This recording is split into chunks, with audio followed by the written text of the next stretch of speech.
mutant kind has begun.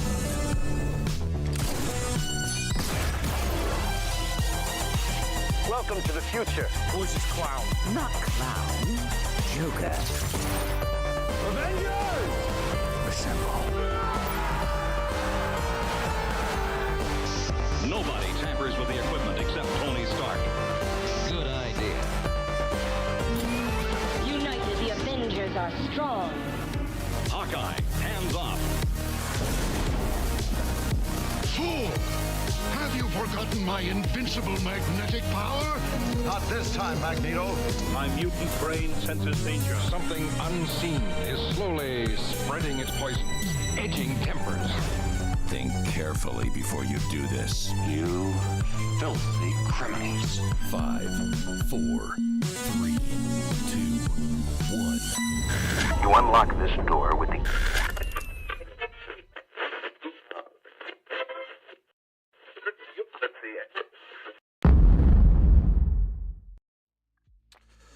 Well, guess who's back? Everything working? Is audio working? Let me double check. I think I see we're working. I think we're good. Everybody. No. Are we good? Is it working? Welcome. I'm back. Looks like the connection is excellent, which is good. That means the internet I'm paying for here in the state of Colorado is working. What up, guys? It's just gonna be me tonight. Jim is flying solo. Nate's got to close tonight, but he will be here next Sunday and for New Comic Book Day. So welcome everyone that's watching live, so John and Patty, and everyone that's gonna watch this as a past episode. Thank you so much for everyone joining, whether live or watching as a past episode. Welcome to episode 204. It's been a minute. We'll talk all about it. We'll get it going. New digs. Yep, new digs. Won't have comics behind me for a little bit, probably for about a year. But then once we get our actual house, then we'll go from there. And then I'll actually build out my corner. But I got all my books, got all my hardcovers, got my mangas up here, got a couple models. Had to downsize a little bit, obviously. Got my PC down here, got another PC over here. So we're good, guys. I got everything set up. Everything is good to go. Smooth move, yeah, definitely, Patty. It was well, we'll get into it, but let's talk about the show's sponsors, and then we'll get on to it. So obviously, the show is sponsored by Collected Comics and Games in the DFW area. That's right. That is where this is where this whole journey started. Me and Nate. That is our original LCS where we got our comic books that kicked off Two Fat Guys Pull Us, and that is where where Nate is still getting his books, and is where we're still sponsored by the show, by Collected. And so go check them out if you're in the DFW area. Go check out Collected Comics and Games. They have 2 locations, one in Fort Worth and one in Hearst, and they're great guys. Brent and Ron have an amazing collection over there that you can go check out and really experience some really cool comics, action figures, models, collected editions, hardcovers, D&D, Warhammer, trading cards. I mean, they got everything. Plushies, man. Go check them out. They're really cool, and yeah, I love them. They started this whole thing. They're the reason why me and Nate started this channel to review comic books. So if you're in the DFW area, go check them out. But if you're not, you can also check out their website, staycollected.com. You can check out all those things that I just talked about and more. They've got a ton of stuff, and just go check them out. They're great guys. They do a great job.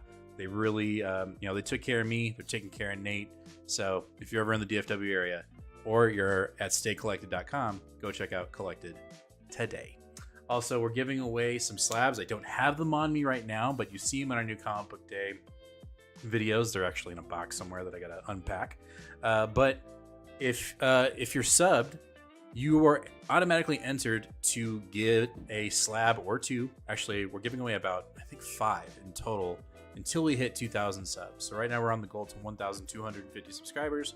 When we hit 1,250 subscribers, we're giving away a signed slab. I think it's Uncanny X-Men issue number 1 from 2019, signed by Jim Chung.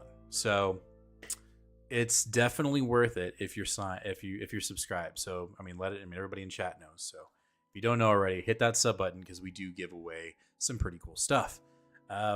Yeah, this week, well, we'll talk about this week's comics. I'll probably kind of graze over them just because I've been out of the game for so long, but I'll get my chops back. But we'll also talk about what happened to the channel, which is I moved. I am no longer in Texas. I moved to Colorado. And it's been a wild ride. It's been an adventure. Getting up here, setting up this entire setup that I have right here. I downsized a lot. I see Patty said something about that.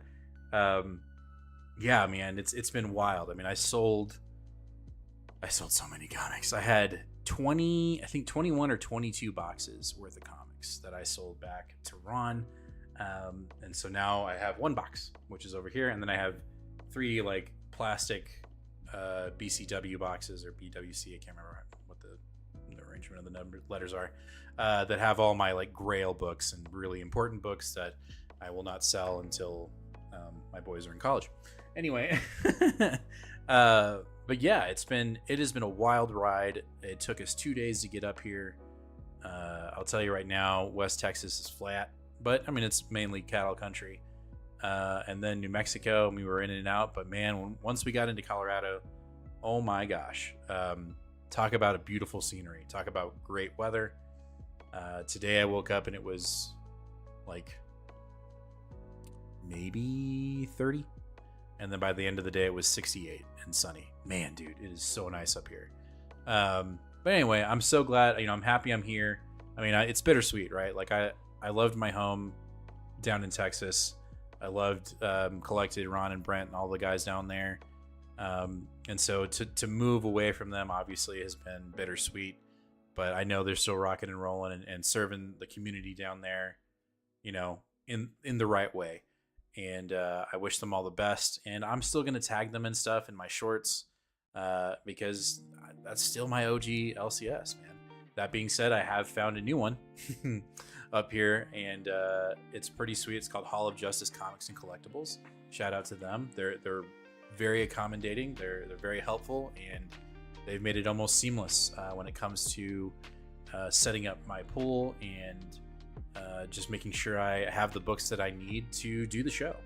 And so that's been awesome. You know what? I'm gonna do an adjustment on my camera because like I feel like I'm too low. What if I did it over here? Let's do a little bit. Let's see. Does that zoom in? Oh, there we go. I like that a lot better. I feel like there's more of me.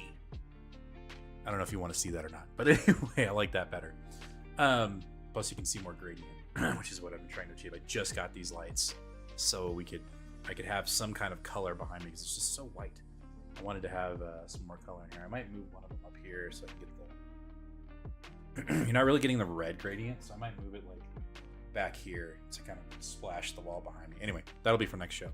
But anyway, yeah, the comic scene is pretty badass up here. There's a lot of comic books, comic book shops, and Hall of Justice is the closest one to me where I'm at currently, and they have been nothing but awesome.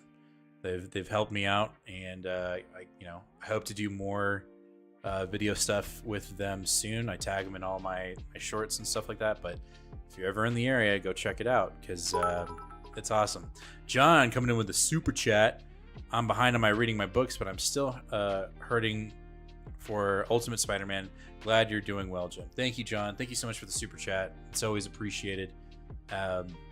Yeah, man, I'm a little behind. I tried to stay as ahead as possible on my pool while we were moving. It was definitely hard. So kind of give you guys a timeline. We didn't have a show in January. I came up here, did an interview, went back down, got the flu. So I was out.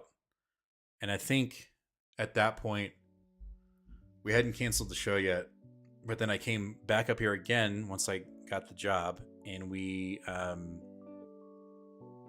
then I got a sinus infection. And then we didn't cancel the show, but we just said we were going on hiatus while I moved up here. Because it basically had a week and a half to pack up my entire house, get it cleaned up and on the market. So that was crazy. So I did getting rid of everything and all that while I was sick. It was insane, but we got it done. We got everything out of the house. We got it packed up into pods. I had major anxiety with all my monitors that I have here, in the pods, hoping they wouldn't, get damaged, which they didn't. I think out of the entire move, I lost a Hue light bulb. Everything else was good, so thus the new lights. I'm gonna move this over some more. Maybe I can get some more red. Here, let's see. Yeah, a little bit. Is that working? There we go. Yeah, there you go. Maybe I like that a little bit. I just got to get some more light here. I'll figure it out. This is all behind the scenes shit that y'all don't care about. Anyway, but that was the move. We got up here in 2 days. We stayed in an Airbnb, and then now we're in our townhome apartment thing here, and it's freaking awesome, man. I just noticed I got the 12-month badge. Happy anniversary. Hell yeah, John. That looks good. Love the chest. Love the treasure chest as the badge. I think after that, it's like yearly. So after that, I think you start getting like crystals, and it goes all the way to like platinum. It's pretty cool. I made those 8-bit badges for members, so looking good. And Patty, I'm sure you're right there. You're about to probably get it soon. But yeah, it's been awesome. I've had a blast. I mean, we've been up here for 2 weeks now, and today we ran rampant around the city, just kind of doing errands and still kind of not necessarily getting situated, but more just kind of exploring and figuring out where things are. And oh yeah, check this out.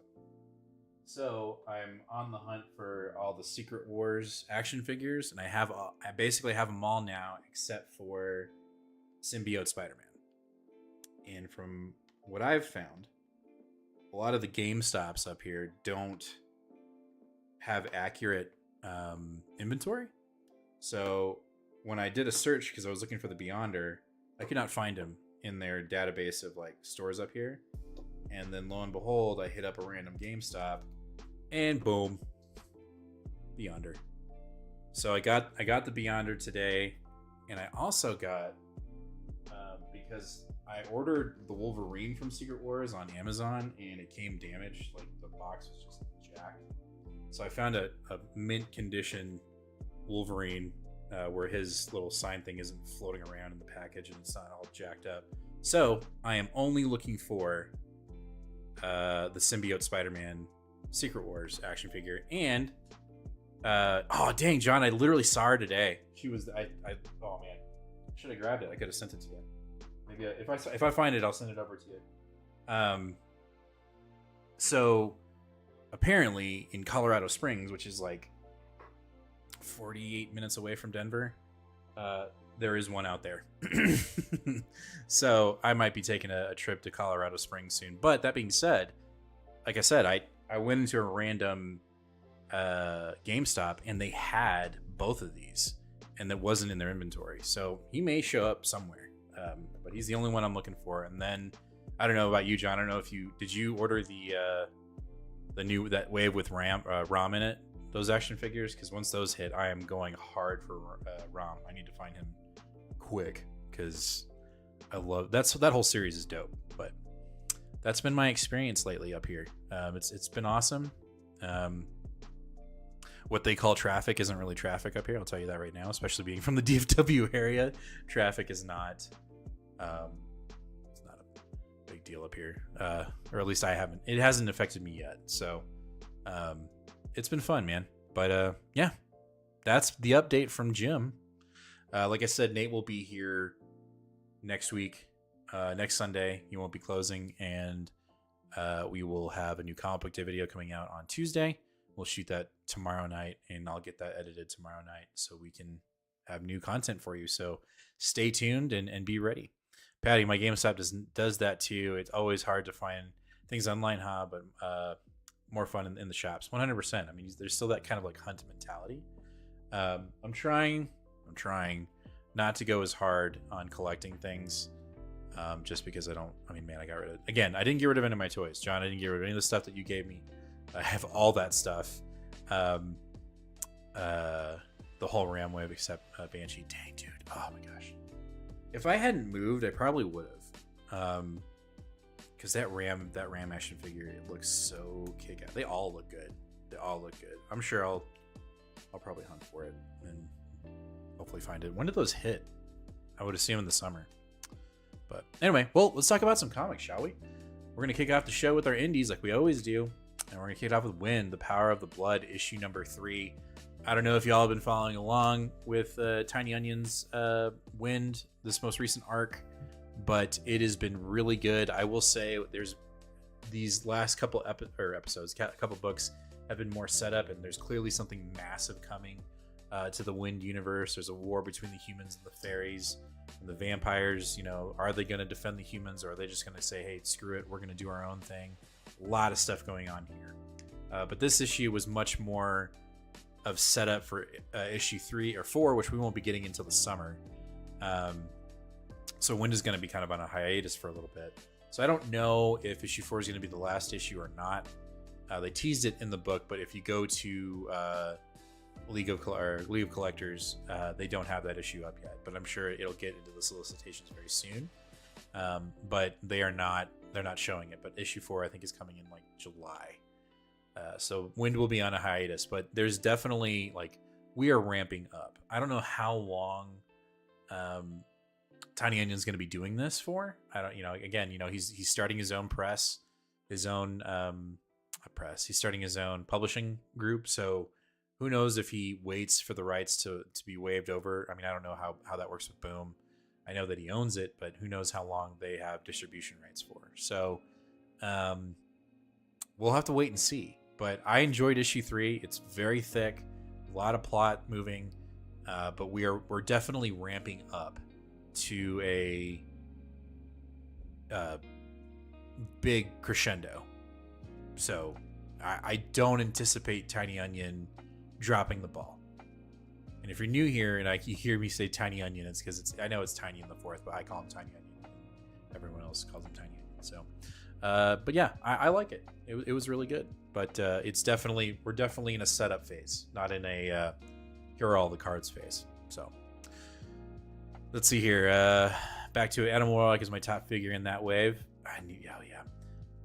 Born Again is great. I just rewatched all the Daredevil, and I'm pumped for each week coming to see how they play out. So far, great season, some small CGI stuff, but I'm over it. Yeah, I haven't watched it yet, but I need to check it out. I've seen good things. I've seen one negative thing, and I'm like, you know what? Get over it. We have it. We have it. All right, next up we have Space Ghost issue number 10, and I'm going to push this button. Hopefully it works. I haven't fully gotten my setup set. Nope, it's coming through the mic. This is my pick of the week. Not surprisingly, it's David Pepose, right? He just kills it. But man, he is starting this new arc on fire. On fire. And I'm going to set up because I want y'all to hear that. I don't feel like it didn't do any justice. So let's find James's pick of the week. Let's set it up here and then go back here. Let's see if it works. Again, this is my pick of the week. That's James. Thank you. Pick of the week. This was so good. So good. David has, Space Ghost has been good no matter what. It's been a fun book. But this was the first issue of Space Ghost from David. Yeah, I heard about that, Patty. It's so, man, that sucks so much. That guy was great. But as for this was fire. I think David has finally, again, it's been a silly goose time. It's been fun. It's reestablishing this character. It's presenting it to the entire comic book community who may have not been exposed to Space Ghost, so they have never heard of Space Ghost, right? So he's reintroducing this character to a new platform. He's reintroducing all his rogues gallery. But this issue was like, damn, it felt, and again, maybe I'm wrong. Maybe the characters that were set in this book were of relevancy within the original cartoon, but it didn't feel like it. It felt like David was like, all right, now I've got an idea. I've got an original idea here for Space Ghost, and here we go. Not to say that the rest of it wasn't, right? All of the previous issues I think were good spins of David on OG characters. But what he did here got me super stoked. I mean, I was just like, dude, this is fire. I mean, for me to have a patois, I gotta go, oh shit, in the middle of me reading it. And that happened in this book. There was an oh shit moment in this book. It was the entire book. So if you're not on Space Ghost, but you have an idea of the characters and the supporting characters and the villains, go pick up Space Ghost issue number 10. It was fun. I mean, go pick up the whole thing. Don't get me wrong. Go get the whole thing because David is phenomenal. I mean, he's phenomenal with everything he does, but Space Ghost has been so good. And issue 10 just was like the cherry on top. Here we go. Second arc, time to play. And he knocked it out of the park. I don't even want to give it away. I don't even want to give it away. But it was so good. So if you're in the market for a new indie and if you've been a little hesitant on picking up Space Ghost, go get it. Go get issue 10. Just do it. It's so good. I think you could probably, I believe, I could be wrong in this, but I think you could read issue 10 and feel like it's an issue 1. Like it's a perfect jumping on point. I know that's really corny to say in the comic book industry, like perfect jumping on point for any reader. And then you read it and you're like, well, hell, I don't know half the crap that's going on in the book. I don't believe that's the case here. I think you have a good chance of jumping on and being like, oh, this is fresh.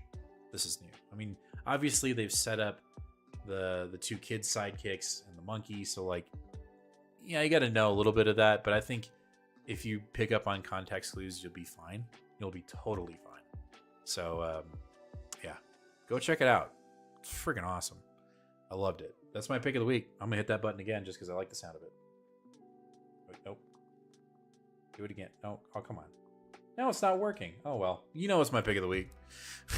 All right, let's keep going. All right, next up over at DC, we have Birds of Prey, issue number 19. Fun conclusion to this little two-book arc with Constantine being... Constantine being possessed by a demon, and Batgirl and I don't remember who else had to go, get him out of it. It was a cool conclusion. I'll say this. This book just is getting stronger and stronger, and I love it. I loved this issue.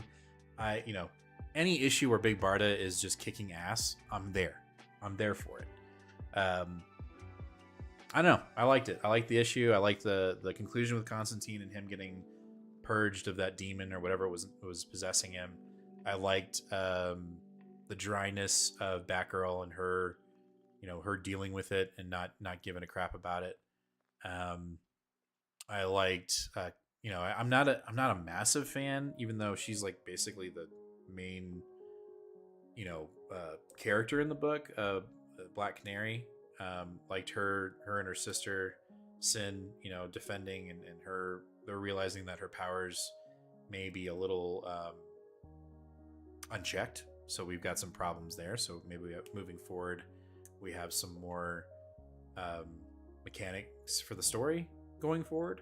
So I'm liking that. Yeah, Birds of Prey has been kicking butt. So Patty, you're right on there. This Birds of Prey cover rocks. Yes, it does. And I think the story rocks too. Again, if you're looking for a new DC book to read, check out Birds of Prey because it's about to jump onto a new arc. So go check it out. I liked it. I'm going to be going a little fast on these just because I'm solo. So just be prepared for that. Let's see here. What up, Trail? We said that. Our trial. You guys hear they are getting rid of Dark Horse's digital library and apps. I don't know how true, but it's alleged that if you bought it while it's gone, so it makes me not want to pick up some Dark Horse. Yeah, I haven't heard that, but that's always been my hesitancy with digital, right? They can just pull the plug whenever they want. You don't technically own that content. I'm sure there's something in the user agreement that says, we have the right to pull whatever we want, whenever we want. So, you got to be careful with that stuff. I mean, I did digital, obviously, while we were on this break, and it was nice. But man, I just missed that holding it in your hand and going into the shop and that community and talking to people and you know, it's different when you do. I mean, I get the practicality of digital, but the other thing that bothers me, and I've said this before on the show, the other thing that bothers me about digital is like, why am I paying full price for a digital comic? I mean, if you're buying digital, it should be cheaper, in my opinion. I mean, I guess there's an argument to be made that well, I don't know. I don't know how the pricing works. I don't think writers and artists are paid by what, you know, sales numbers, and you get X amount of a commission more. I don't know. Maybe we should ask that question next on Secret Origin, which, by the way, I literally did a interview with the Loki season 2 writer. I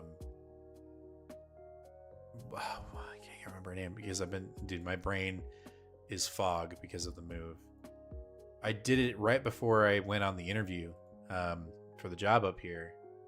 Let me find she's writing TVA right now. God damn it, what's her name? I started editing her episode on the plane, and then I got sick, and then we moved. So like I just have not worked on it, and I feel like shit now that I forgot her name. Catherine Blair. My God, I feel horrible. Anyway, I'm gonna be working on that on my free time, and getting that episode of Secret Origin to y'all because it's fantastic. It was such a great interview. I don't know why I went down that rabbit hole, but she's awesome and she's coming up. So, because we were talking about Secret Origin. Let's move on. Nice House by the Sea. Can you tell that I'm still trying to get into the rhythm of the show? I apologize, guys. Nice House by the Sea, man. We are rolling. These two different houses are on a collision course, and the house that we know best, the original house, Walter's house, feel like they need to send an olive branch towards the other house, right? Max's house. And the other house is filled with murderers and brutal, idealistic type of personalities that are just there to survive. And so that's kind of what we're seeing here, is we're getting ready for the two to come to a head. And I think, you know, one house over the other, it's very evident that what's going to happen between these two houses we're going to lead to us what we know what happens, which is this world that they've built has completely been destroyed. Everyone's out in the real world, and every time we read the book at the beginning, where we get introduced to a character, and they're, you know, in a world engulfed by flames, and it's Armageddon everywhere, and we still haven't found out how they get to that point. It sounds like that's how we're going to get to that point in Nice House by the Sea rather than the lake. And I think these two houses kind of going against each other are going to break that bubble. And we get, you know, a pretty major mic drop at the end of this book, which I really enjoyed. And I highly recommend anyone that's not reading Nice House, either by the lake or by the sea, highly recommend it. So good. And, you know, it's worth your time. Tiny Onion, he's a damn good writer. I mean, that's why he's, you know, got paid by Substack, and that's why he's starting up his own publishing group. So go check it out, man. It is really good. And this issue is no exception. It's been so great. So, all right, let's jump over to Marvel. Doctor Strange of Asgard, issue number 1. Landy. I liked the book. I liked the concept of what we're doing here.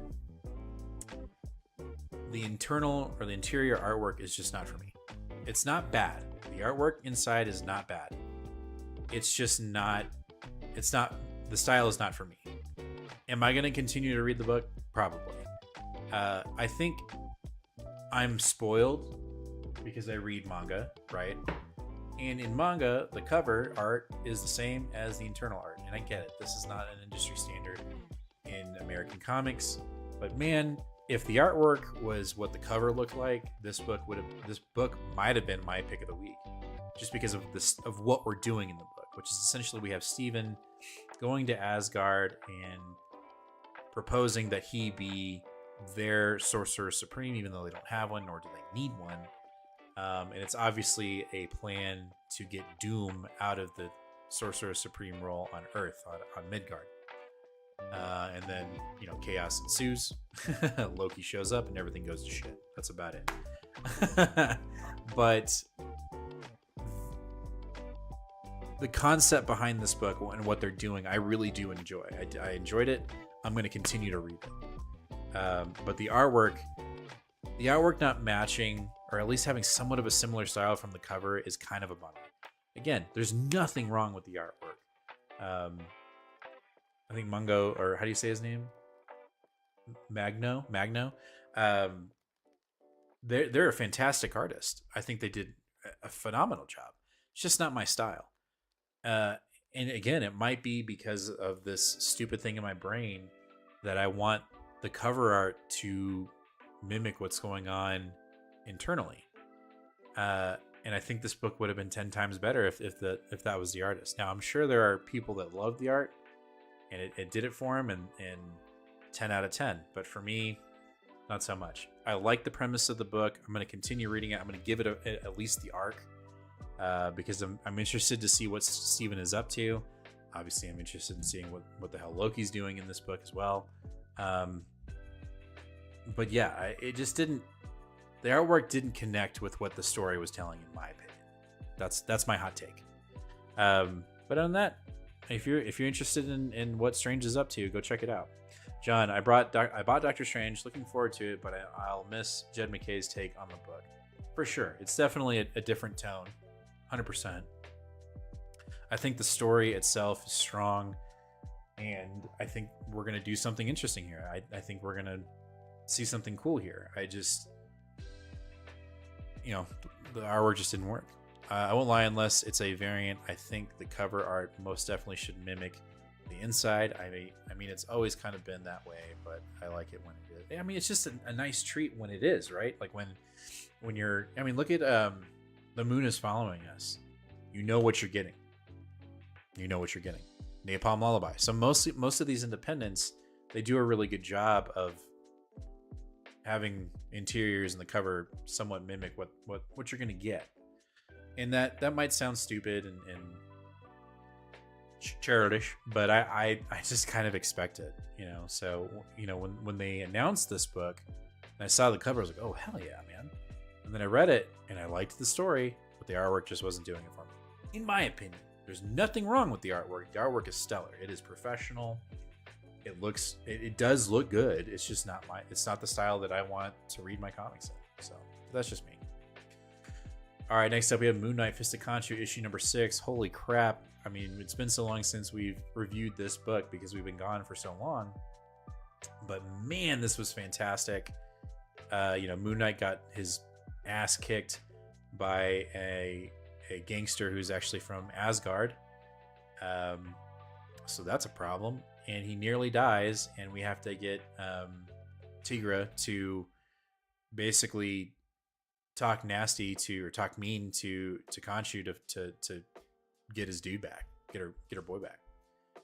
The artwork in this book was fantastic. It always usually is, but man, McKay just knows how to write, man.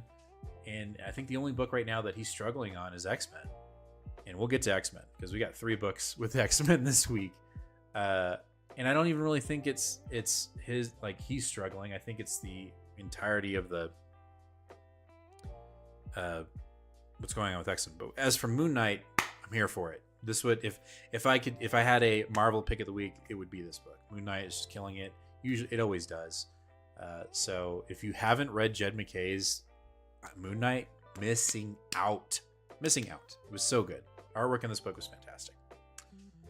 Really quick, 9-panel grid. The bait and switch on cover art versus interior art is always a bummer. It makes me wonder how the interior artist feels about them not getting to showcase their stuff more.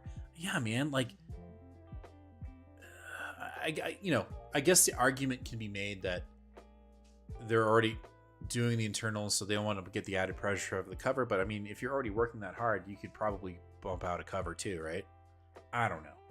American comics are so, the industry itself is so interesting, especially when you've got manga, right? And I know like that whole industry in itself is in a massive whirlwind of controversy, right? You know, they don't pay their artists enough, and the deadlines are horrible, and working conditions are crap. But the one thing you can say is that they're almost 100% consistent. I'm sure that there are mangas out there that don't look great, or aren't consistent, but the really good ones, the ones that make it into being collected editions, they are. And I just don't understand why we can't have somewhat of similar standards in American comics, where your artist is either on the book for when they can be on it, or you have a team that can mimic that style so it stays the same, and you could have covers that genuinely are the same in the interiors. And sometimes they do, and sometimes they don't. As for hold on, John says, I think if McKay had a different artist on X-Men, it would have popped more from the beginning. I agree, and that's weird to say about Ryan Stegman. As for this X-Men Hunt event, this internal event, I will say Gail Simone kicking it off, them kicking it off in Uncanny X-Men, loved it. It set the tone. It felt good. It felt really good. You know, we find out why he's able to break out of prison, right? His daughter, the Shi'ar daughter, is being rebelled against, and you know, there's this group that's saying she's not pure blood, you know, because she's got Xavier's DNA in her. So there's that, right? That's the real driving force. And so that initial pop of this event, I think, is really good. And so Uncanny X-Men, the artwork, you know, it was a little during that previous little mini event had kind of shifted, and it was okay. We're back to, I think, our original artist. I think the artwork was fantastic. I'm really digging Rogue having the all white, her hair not up, you know, with the brown on the other. Like, she's looking great. I think the character design for every character in this book is fantastic. The artist on this book currently, who was on this issue, let me pull it up. Where is it? There it is.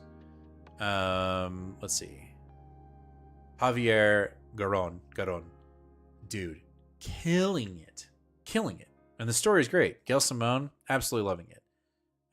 Loved the issue. Liked seeing Xavier. You know, he's been kind of brainwashed and sedated, so when the group goes to save him, you know, he loses his shit and basically tells them he doesn't need them to go save his daughter. That's the whole premise of Manhunt, right? So, Uncanny, loved it. Let's move on to the next book, because we're just going to kind of tie these all together. So the next book in line of the event, I'm going to put that in quotations, is NYX issue number 9. It is very evident that this event was thrusted upon the entire X office. And it becomes more, I think it's going to become more evident as we hit every issue that is involved with this event. When it was introduced by Gail Simone, it felt like her event, right? It felt, obviously, she's kicking it off. This, to me, you're getting bits and pieces of what Charles is getting to.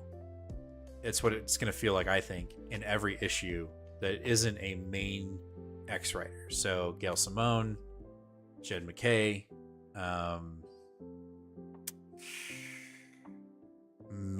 think that's it. I think the rest of the X office, they just kind of are in their own little world, in my opinion. And so when I got to this issue and I read, it felt very disconjointed. I think Kelly and Lansing were, they had where they were going to go, and then they were told, hey, we need you to put X-Men Hunt, this event, into your book. And so they did it as best as they could, and it just didn't feel as connected to Uncanny as I thought it would be. So that being said, what they're doing, I jumped off NYX, and now after reading this issue, I'm kind of like, man, maybe I should jump on, because what they're doing outside of the event looks really cool. We've got Mojo getting a hold of one of the last Krakoan seeds, and he's fusing it with himself and another mutant. So he's about to do his own thing called, maybe he's going to make a Mojo World on Earth. I don't know. It was crazy. But as for the actual little mini event involvement, it felt like a side quest. It felt kind of forced and kind of, frustrated. So like when you get to the next issue, you're like, well, how did Xavier get his Cerebro back? We'll go read NYX and read 4 or 5 pages out of it to find that out. Right? So when they're like, don't miss it, I think when we get the event ends, you'll go, okay, I could have read X, Y, and Z and dropped everything else and been fine. That's going to be and I don't like saying that because I'm a huge X-Men fan. So then we get to Storm. I absolutely adore Storm. I think Ayodele is doing an amazing job with Storm, putting his own twist, putting in his culture, his Nigerian culture into this character and really making it feel right. And this issue, again, you have Xavier showing up and he just doesn't sound the same as he did at the beginning of this event with Gale. It doesn't even sound like the same from NYX. And I don't blame any of the writers for that.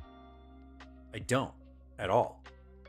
And Panel, you're totally right. Storm is so good. Best X book in my opinion. I agree. I love Storm. This event, I think, is not. It just doesn't fit with what Ayodele is doing, right?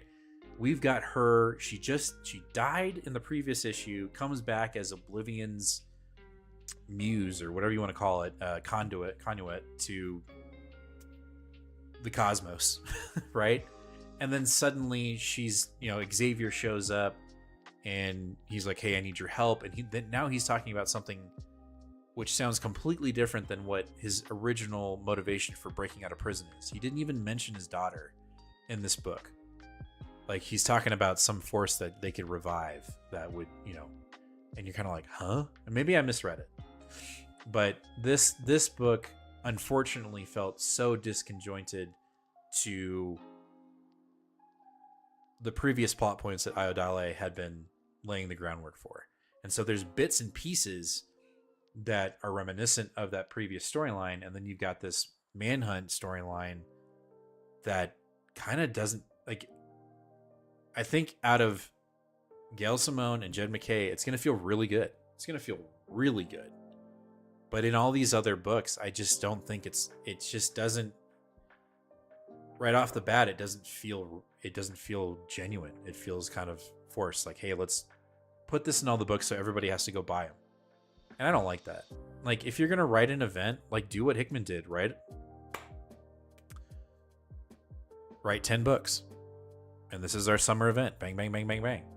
Have fun with it. But to force it into all these other books and you're like, hey, you're not reading these, but you're going to want to read these in order to... No, it's never the case. It doesn't feel like it anyway. So I don't want to be negative Nancy.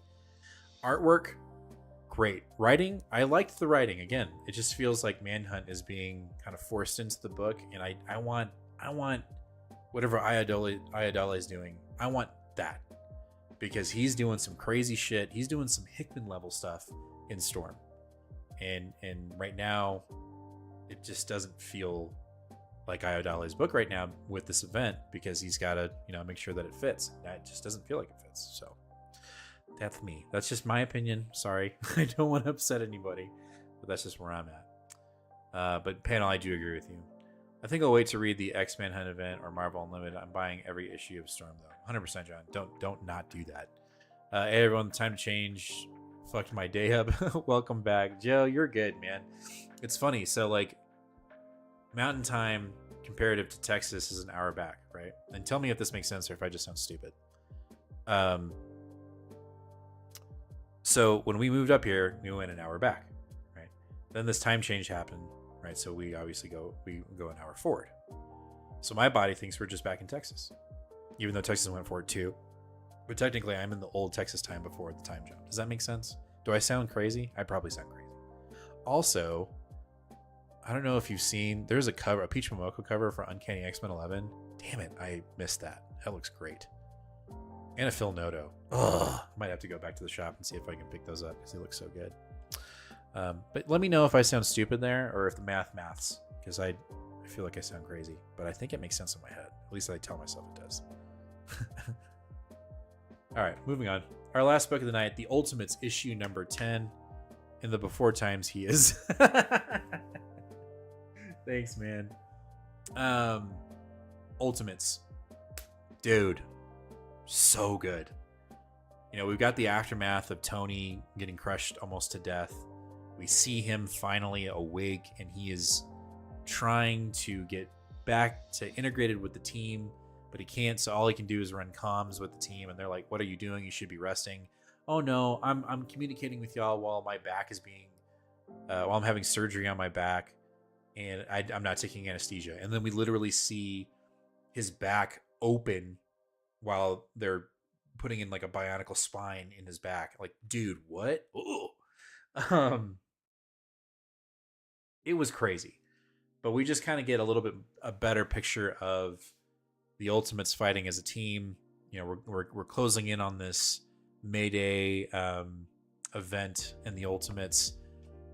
We find out where another character is in this Ultimate universe, and at first I didn't clock it until the very end, and then when it was too late to, you know, obviously it's this character, I was like, damn, that's actually pretty cool.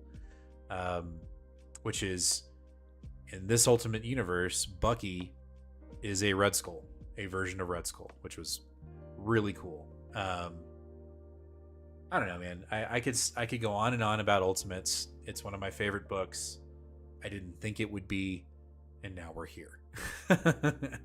It's so good. I loved this issue. The artwork was great, and you know, I can't wait to see where we go with it. Grit says, I feel like we haven't seen Ultimate Doom in a while. Wonder what he's up to. I'm sure it'll be horrible. Whatever he's doing is probably really bad.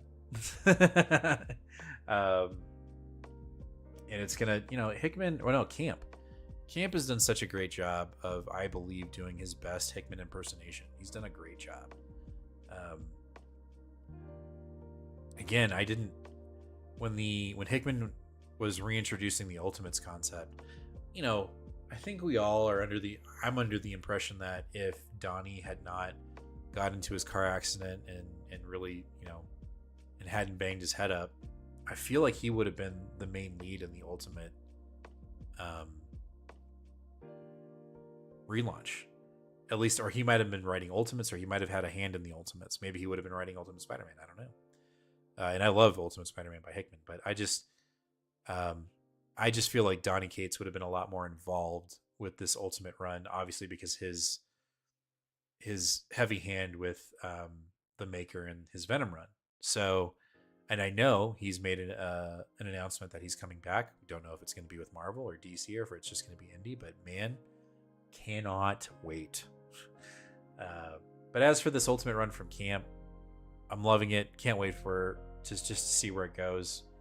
I'm on all board. I'm picking up every Ultimates book, so can't complain there. It's been good. Joe, I enjoyed this issue, but the month-to-month storytelling is hurting my emotional build. With the characters, Tony's near-death experience should feel heavier, but we keep jumping forward. Yeah, but dude, his open back surgery in this issue was fucking brutal. Excuse my French, but Jesus, that was crazy. John, my son is trying to do a custom Maker Marvel Legends figure. They need to make a Maker. Yeah, I mean, he's in the Reed Richards skin in Rivals has a Maker skin, which is really cool. That would be dope. I'm sure we will. I wouldn't be surprised if we get a Maker appearance in the MCU. Just gonna throw that out there right now. I think we're gonna get multiple versions of Reed in the MCU here very quickly. And also cannot wait for Fantastic Four. Cannot wait for Thunderbolts. Haven't seen, I know there's some opinions out there of Captain America, the new Captain America movie. I haven't seen it yet. I want to. Looks like fun. Can't wait. But Thunderbolts and Fantastic Four, yeah. Oh yeah. Also saw the leaked Secret Wars and Doom Avenger artwork. That looks dope too. Can't wait.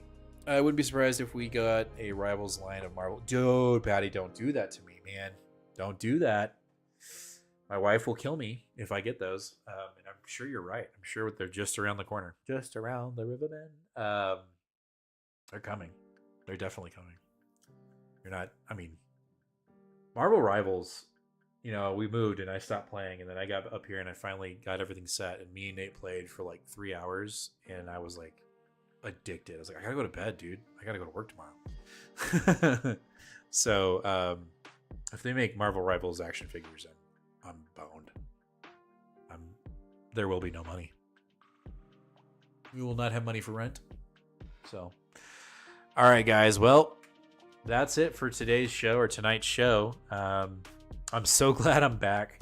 I can't wait for Nate to be here. Well, he'll be above me here, and we'll have both of us on the screen. I cannot wait for that night. It's been a long time coming. I'm glad to be back. I'm glad to be talking comics again. I'm glad to be reading comics physically again. I'm glad I'm established here. It's been fun. How are you enjoying One World Under Doom? I love it. I think it's great. I'm not doing any of the tie-ins. I mean, unless it's in a book that I'm already reading, I'm not doing a tie-in. I'm just reading the main story.